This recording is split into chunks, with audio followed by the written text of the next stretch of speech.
Welcome students.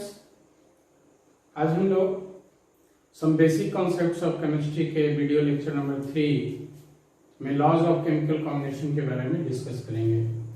उसके पहले आप सभी स्टूडेंट्स से एक खास संदेश है कि चूंकि एक चैनल केम फेम उन गरीब बच्चों के लिए एक वरदान है जो बच्चे रिमोट एरियाज में हैं, कोचिंग नहीं जा पाते हैं, इसीलिए स्टूडेंट्स जितना ज़्यादा आप इस चैनल को शेयर और सब्सक्राइब करेंगे उतना ही ज़्यादा उन पूरे स्टूडेंट्स या जो रिमोट एरियाज में रह रहे हैं उनके लिए बहुत बड़ी सपोर्ट होगी।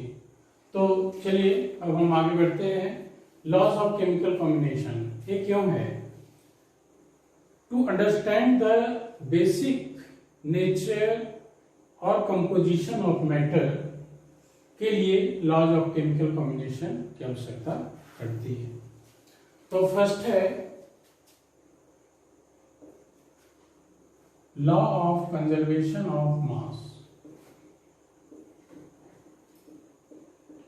कंजर्वेशन का मतलब होता है सुरक्षित, मास सुरक्षित रहेगा, मतलब मास में कोई चेंजिंग नहीं होगा, न तो मास बढ़ेगा न घटेगा।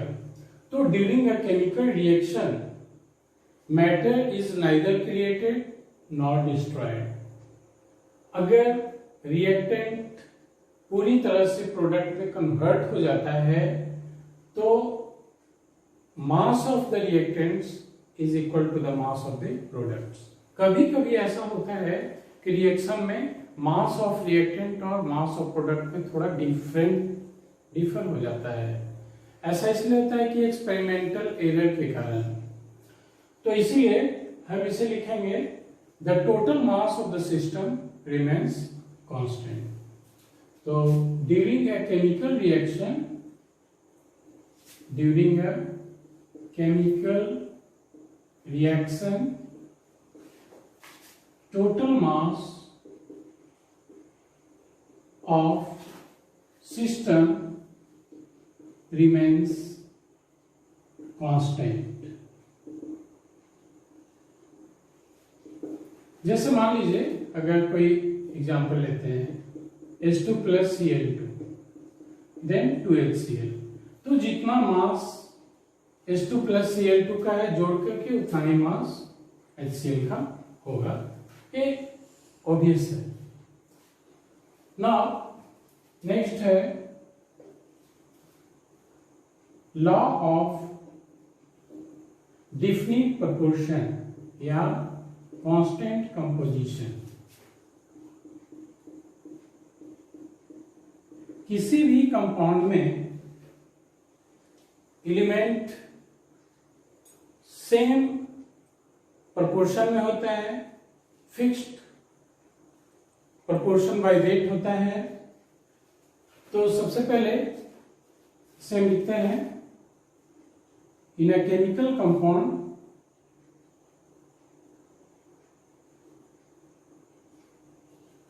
द सेम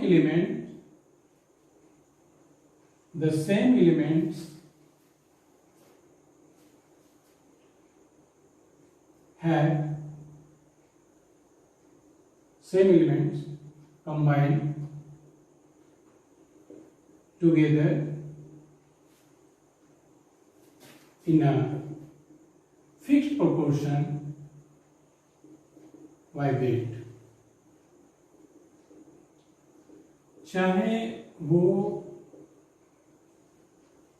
कहीं से भी लिया गया है, वो कंपाउंड किसी भी विधि से बनाया गया है या कोई भी सोर्स से वो कंपाउंड आया है, उसमें वही एलिमेंट होगा और वो फिक्स प्रोपोर्शन बाय वेट होगा। जैसे मान लीजिए हम एग्जांपल लेते हैं वाटर।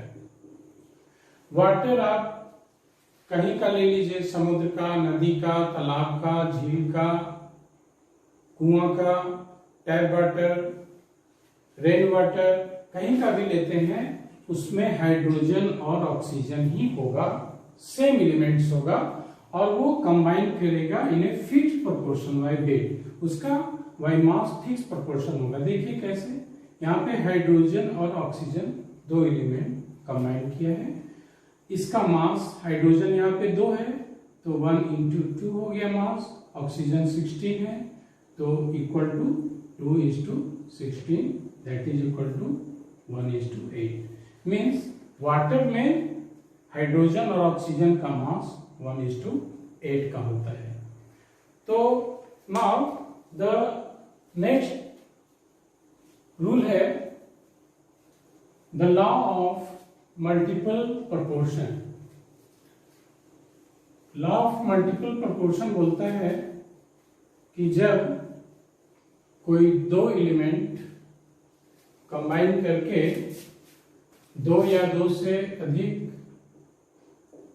कंपाउंड का निर्माण करता है, law of multiple proportion.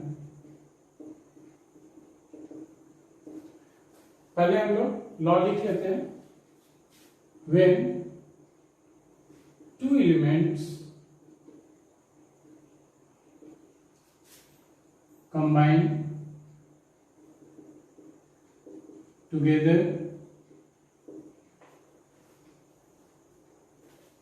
when two elements combine together to form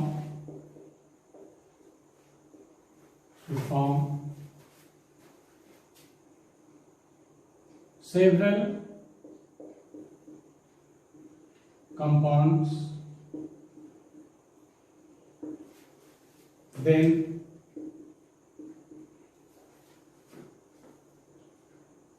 one of these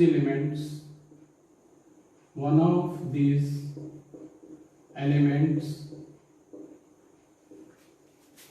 which combine with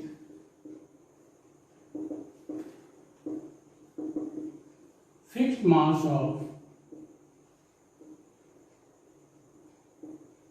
other element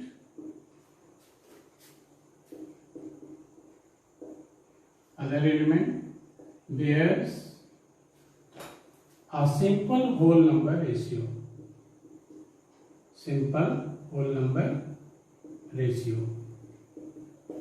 जब दो एलिमेंट कंबाइन करता है टू फॉर्म सेवरल कंपाउंड, दो या दो से अधिक कंपाउंड फॉर्म करता है, तो इसमें वन ऑफ दीज एलिमेंट जो होगा, जो फिक्स मास वाले अदर एलिमेंट से कंबाइन करता है, वो एक सिंपल होल नंबर रेशियो में होगा। जैसे एग्जांपल देखते हैं, मान लीजिए दो एलिमेंट हम लेते हैं, कार्बन और ऑक्सीजन, एक कंबाइन करते हैं टू फॉर्म सेवरल कंपाउंड्स। मान लीजिए एक कंबाइन करके कार्बन मोनोऑक्साइड बनता है और कार्बन डाइऑक्साइड बनता है, तो दो या दो से अधिक कंपाउंड बनता है, तो इसमें वन ऑफ दीज एलिमेंट्स, इसमें इस एलिमेंट में एक ऐसा एलिमेंट है जो कंबाइन करता है with fixed mass of other element. अब ये देखिए, एक कार्बन का मास फिक्स है, वही वन पार्ट वाई मास है, और ये ऑक्सीजन हो गया जो कंबाइन कर रहा है फिक्स मास वाले एलिमेंट के साथ, तो इसका जो रेशियो होगा सिंपल होल नंबर रेशियो होगा। मींस ऑक्सीजन यहाँ पे 16 पार्ट बाय मास है और यहाँ पे 32 पार्ट बाय मास है, तो ये रेशियो क्या हो जाएगा, 16:32, दैट इज 1:2। तो इस एलिमेंट का जो रेशियो होगा वो सिंपल रेशियो है, this is the simple ratio. तो इस तरह से लॉ ऑफ मल्टीपल प्रोपोर्शन को फॉलो करता है। नाउ द नेक्स्ट लॉ है लॉ ऑफ रेसिप्रोकल प्रोपोर्शन। उसमें भी हम लोग दो एलिमेंट को लेंगे और वो किसी तीसरे फिक्स मास वाले एलिमेंट के साथ कंबाइन करेंगे,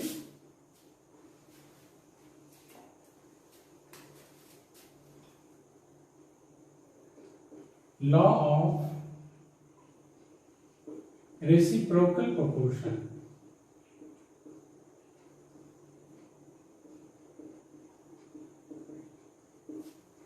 सबसे पहले लॉ लिख लेते हैं, उसके बाद एग्जाम्पल से उसे समझ लेंगे।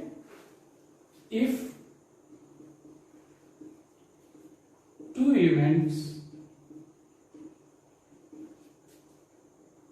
combine with a fixed mass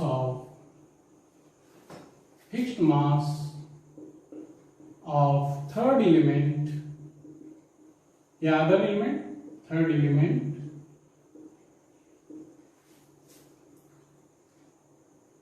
to form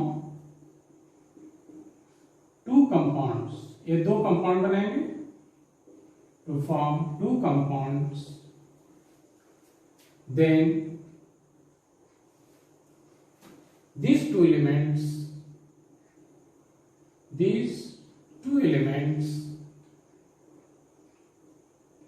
in the two compounds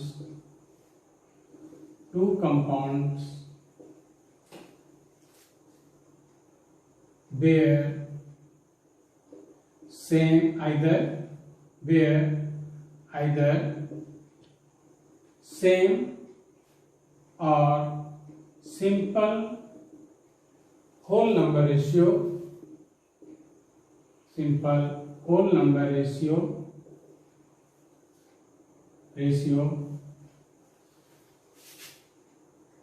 when simple whole number ratio with when they combine each other.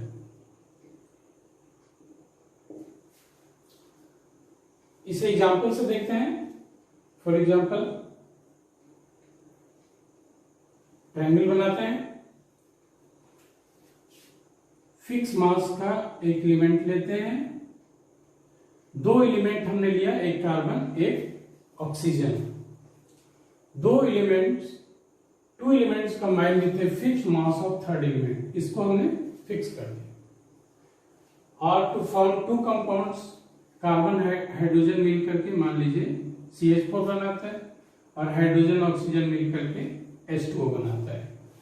To compounds, then these two elements in two compounds, तो ये जो दो element है इस दोनों compound में beer either same और simple whole number ratio, तो इसमें जो रेशियो होगा इस कार्बन और ऑक्सीजन का या तो सेम रेशियो होगा या सेम और simple whole number ratio, simple multiple भी लिख सकते हैं, simple multiple whole number ratio कब, जबकि ये आपस में कंबाइन करेंगे उस कार्बन और ऑक्सीजन के साथ। तो देखते हैं सबसे पहले CH4 में क्या होता है, 12 part by mass of carbon combines with 4 parts by mass of hydrogen, और H2O में 2 parts by mass of hydrogen combines with 16 part by mass of oxygen. तो यहाँ पे इसको हमने फिक्स किया हुआ है, यहाँ पे 4 हाइड्रोजन है तो यहाँ भी 4 कर देते हैं, दोनों का फिक्स हो जाएगा। 4 हाइड्रोजन कितना से कंबाइन करेगा, 32 ऑक्सीजन से। तो ये हमारा 4 हाइड्रोजन फिक्स हो गया। तो रेशियो लेना है कार्बन और ऑक्सीजन में, तो कार्बन और ऑक्सीजन का रेशियो इसमें क्या हो जाएगा, कार्बन यहाँ पे हो गया 12 और यहाँ पे ऑक्सीजन 32, तो 12:32 is equal to 3:8। This is the ratio. अब हम देखेंगे CO2 में यही रेशियो है या नहीं। तो CO2 में कार्बन का एटॉमिक मास 12 है और O2 का 32 है, तो वहां भी 12:32 हो जाएगा। तो CO2 में कार्बन और ऑक्सीजन का रेशियो हो गया 12:32, that is 3:8। So same ratio here shows the law of reciprocal proportion follow. या तो सेम रेशियो होगा, नहीं तो there's a simple multiple whole number ratio. So now the next है number 5, law of Gay-Lussac's law of gaseous volume. Gay-Lussac साहब ने एक law दिया था, this is a special law number 5. Gay-Lussac's law of gaseous volume. इस law में हम जो रिएक्शन बनाएंगे उसमें सारे रिएक्टेंट और प्रोडक्ट गैसियस स्टेट में होंगे. सबसे पहले हम लोग रूल देख लेते हैं क्या है. When gases react together, they do so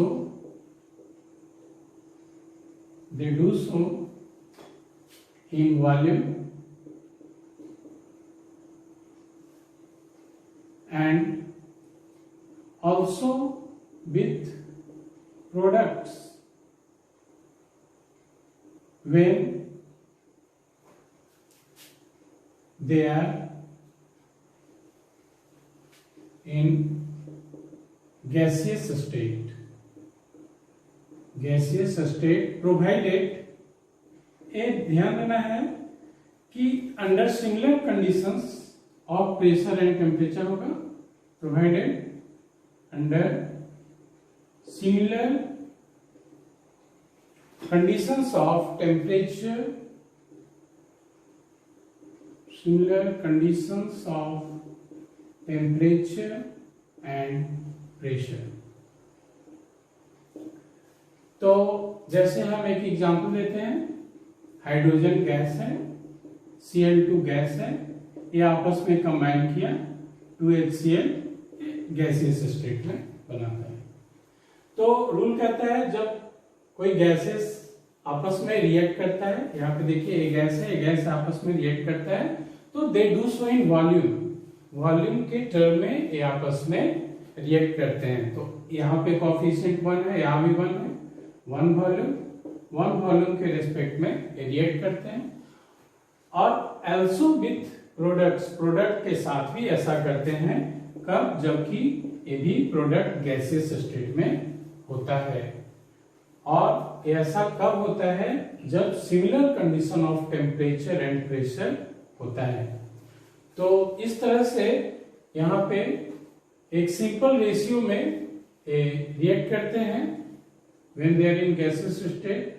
यहाँ पे लिख देंगे बेयर्स ए सिंपल रेशियो.